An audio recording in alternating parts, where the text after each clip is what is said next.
What's up, my people? Today we are discussing the answer to this question. Is gaslighting illegal? Have you ever wondered that? Have you ever wondered how people can get away with it and wondered, is this thing even legal? That's what we're going to talk about today.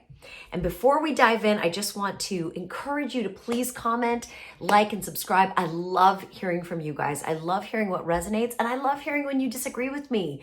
It's all good in the hood. So drop me a note and let's dive in.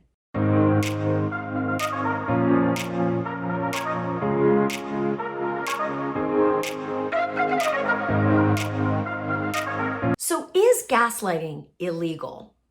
Listen, like any good lawyer would tell you, it depends. The answer to that question really depends. Is it illegal for me to tell my child there's no Santa Claus, even though he knows there's no Santa Claus and he's been suspecting it for years, but I continue to tell him to ignore his intuition and that Santa Claus is real? That's gaslighting.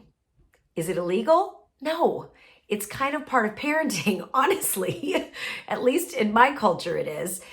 Gaslighting exists on a spectrum, right? So does lying. Lying exists on a spectrum, right? There's the white lies, there's the serious lies, and there's the criminal level of lies.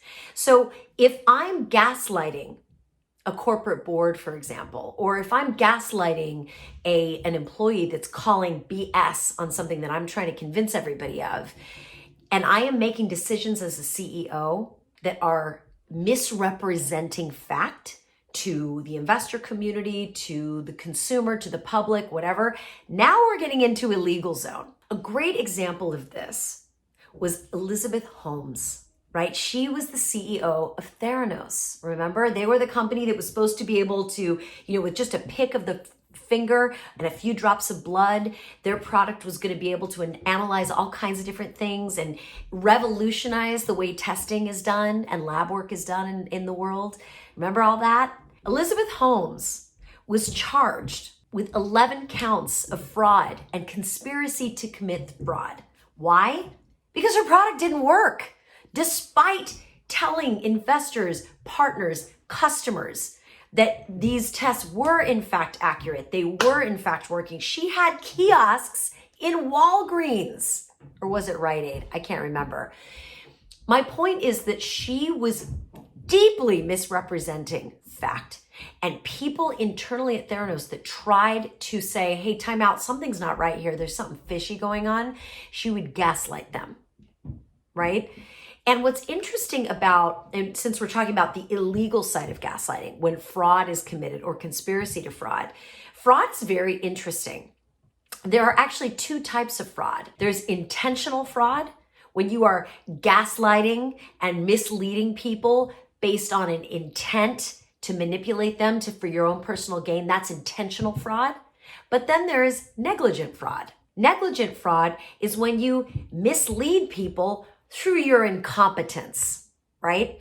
And it sounds like, based on the analysis that I've been able to do on the Elizabeth Holmes Theranos trial, she's falling into that negligent fraud category, where it was the problem wasn't that she was lying, it's that she believed in truth, that despite the evidence to show her that her product didn't work, she believed it did, or at least it would very soon. And because she kept asserting that as if it were fact, that was fraud. And then the gaslighting and the cover-ups and all the stuff behind it constituted, I'm guessing, the conspiracy to fraud. My point in breaking all this down for you is that gaslighting exists on a spectrum, right? If we have an employer that is saying to us, you need to work harder, and we're saying, dude, I'm working 15 hours a day, I can't work any harder. And they're like, no, you're not. Are you really? I don't think you are. And you're like, yeah, I really am. And they're like, no, I've seen you shop for shoes in the middle of the day. Time out. That might have been a 5-minute search, but I was working for 14.75 hours. Give me a break, right?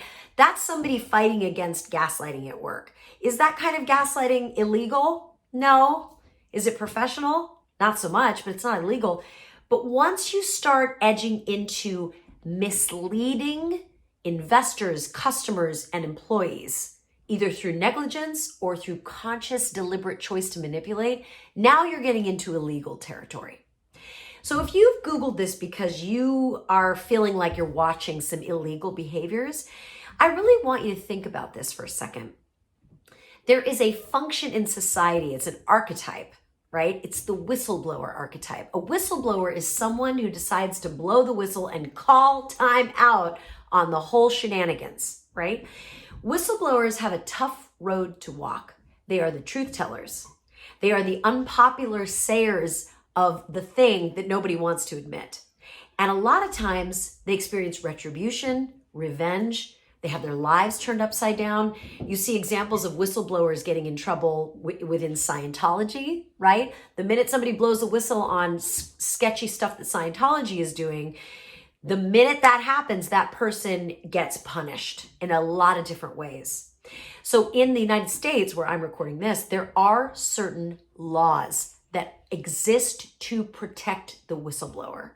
And if you're thinking you may need to blow the whistle on something you find shady at work, go do your research. What are your protections? What kinds of things do you need to consider to cover yourself? What are the pros and cons? Really do the work before you just decide to go guns a-blazing and have your Jerry Maguire moment. And if you're like, Jerry Maguire moment, that's when you have to go see the movie. But in Jerry Maguire, he writes this like scathing manifesto, and it's such an indictment of the whole company he's at. Before you go full Jerry Maguire, think this through. Because if you're searching up the word, is gaslighting illegal? You're trying to make a decision in your mind. What's going on here? And what am I supposed to do about it? So as you figure out what role you can play to create justice, to create truth, to create progress in your organization or team, really do the work. Figure out what it is you're saying, why you're saying it, and what protections exist to make sure that you're safe. But listen, if based on this video, you're getting the sense like, you know what, I'm being gaslit at work, but it's not illegal, right? Nobody's committing fraud or conspiracy to fraud. It's just people are jerks and invalidating everybody else's experience, or maybe they're just invalidating yours, okay? If that's the case, really, really encourage you to go back and watch some of my videos on, am I being gaslit? Gaslighting stories at work. Signs of a gaslighting I've got all kinds of videos. Go back and really dig in to shoring up your skills to know how to deal with gaslighters and how to confront them. And if also you're struggling because yes, you're dealing with a gaslighter, but also you just may not be good at conflict. You may not be strong at dealing with tough personalities. I really encourage you to check out my course, the No Enemy Conversation course. It is at noenemy.bronwyncommunications.com, and it will give you the strategies you need, the framework you need to stay strong, grounded, regulated, confident in moments of crisis and difficulty with big personalities. I hope that was helpful, you guys. If you're not already signed up for my newsletter, you are missing out. Every Monday morning, I give a communication tip that sets you up for excellence during the week. And my hope for you is that you have a beautiful, beautiful week. Shine on, my friend. We need your light.